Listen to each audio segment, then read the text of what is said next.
বাংলা সফরে এসে বাংলাদেশের জন্য কড়া বার্তা দিলেন ভারতের প্রধানমন্ত্রী নরেন্দ্র মোদি।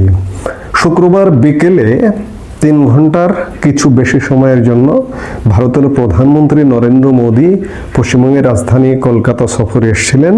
সংক্ষিপ্ত সফরে একসঙ্গে তিনি 3টি মেট্রো রেলের উদ্বোধন করেন। এরপর তিনি দমদম সেন্ট্রাল জেল মাঠে এক জনসভায় ভাষণ দেন।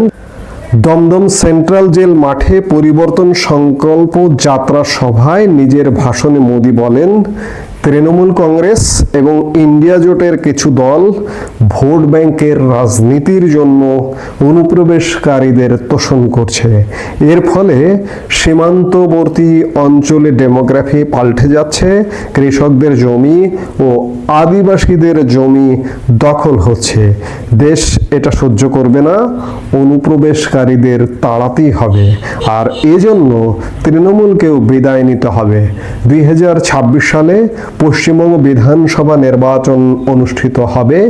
এমন সময় পশ্চিমবঙ্গে নরেন্দ্র মোদীর এই সফরের বেশ রাজনৈতিক গুরুত্ব রয়েছে।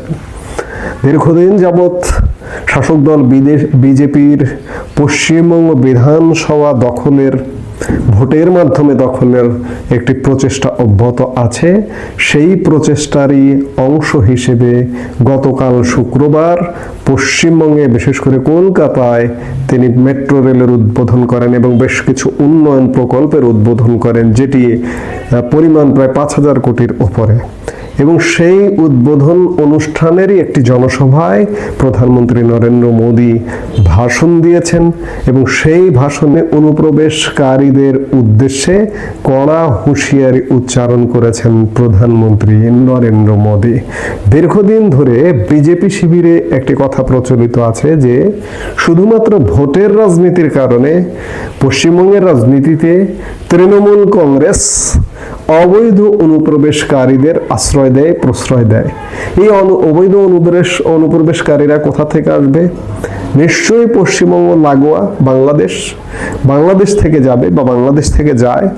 এই বাংলাদেশ থেকে যাওয়াদের ব্যাপারে ভারত সরকার নিদারুণ কড়া অবস্থা এই মুহূর্তে আছে। বিশেষ করে পশ্চিমবঙ্গে ভোটকে কেন্দ্র করে বাংলাদেশি অবৈধ অনুপ্রবেশকারীদের আর অ্যাকসেপ্ট করবে না। এবং ইতিমধ্যে ভারতের বিভিন্ন রাজ্য থেকে ধরপাকড় চলছে বাংলাদেশি অভিযোগে, এবং অনেক মানুষকে ইতিমধ্যে বাংলাদেশে পুশব্যাকও করেছে। ভারতে কাজের ক্ষেত্র অনেক বেশি। আমাদের শ্রমিক শ্রেণী বিশেষ করে ভারতের বিভিন্ন রাজ্যে গিয়ে কাজ করে দীর্ঘদিন যাবৎ। এই বিষয়গুলো ভারত সরকার আসলে দেখেও বুঝেও না দেখার কিংবা না বোঝার ভান করে আসছিল, কিন্তু সাম্প্রতিক সময়ে এটা হয়তো খুব বেশি প্রভাব পড়বে বা প্রভাব পড়তে যাচ্ছে। বিশেষ করে ভারত বাংলাদেশ কূটনৈতিক সম্পর্ক এর পেছনে একটা বড় কারণ হতে পারে। বাংলাদেশে সন্ত্রাসী উত্থান, জঙ্গি উত্থান, এসব ব্যাপার কারণ হতে পারে। এসব কারণে অবাধে ভারতে বাংলাদেশিদের প্রবেশ, এটিকে ভারত সরকার খুব বেশি গুরুত্ব দিচ্ছে। প্রবেশ যাতে না করতে পারে এবং যারা সেখানে ঢুকে আছে তাদেরকেও বের করে দেওয়ার একটা প্রচেষ্টা নিয়েছে। কারণ এই মুহূর্তে বাংলাদেশের অবস্থা যদি চিন্তা করেন, বাংলাদেশের অবস্থা আসলে ভালো না। এখানে জঙ্গি উত্থানটা প্রচণ্ড, এখানে সন্ত্রাস দিনে দুপুরে এখানে অনেক কিছু ঘটে যায়।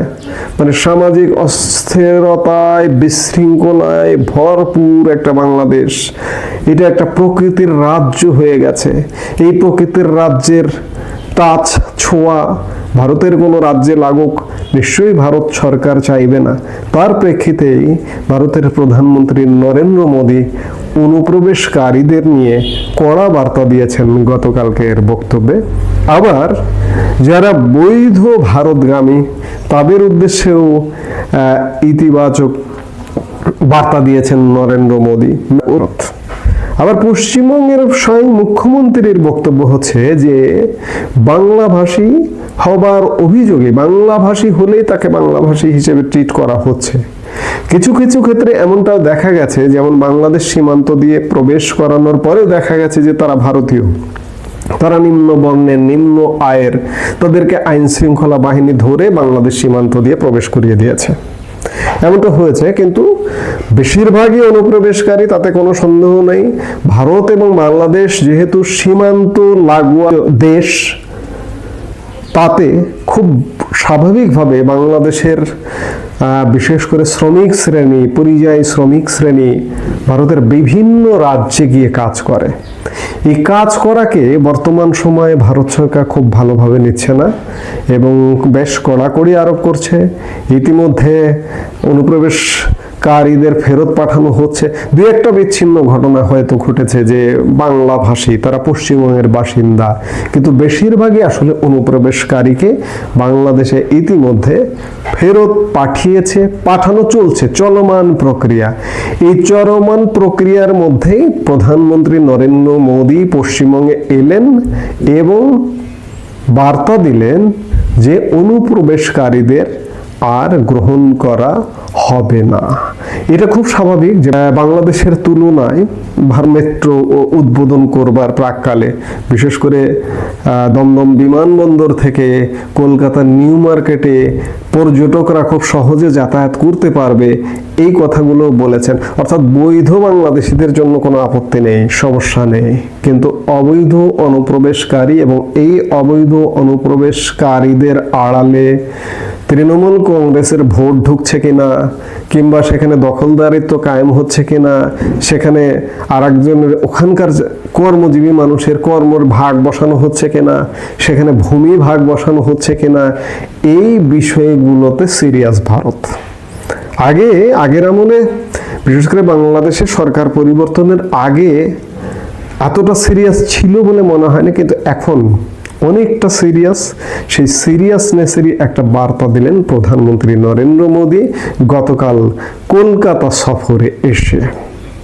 ভবিষ্যতে হয়তো ভারত বাংলাদেশের প্রতি, বাংলাদেশের সাধারণ খেটে খাওয়া মানুষ যারা খেটে খায়, সেখানে গিয়ে কাজ করে, সেই খেটে খাওয়া মানুষেরও কাজের স্কোপটা দিন দিন ভারত কমিয়ে দেবে।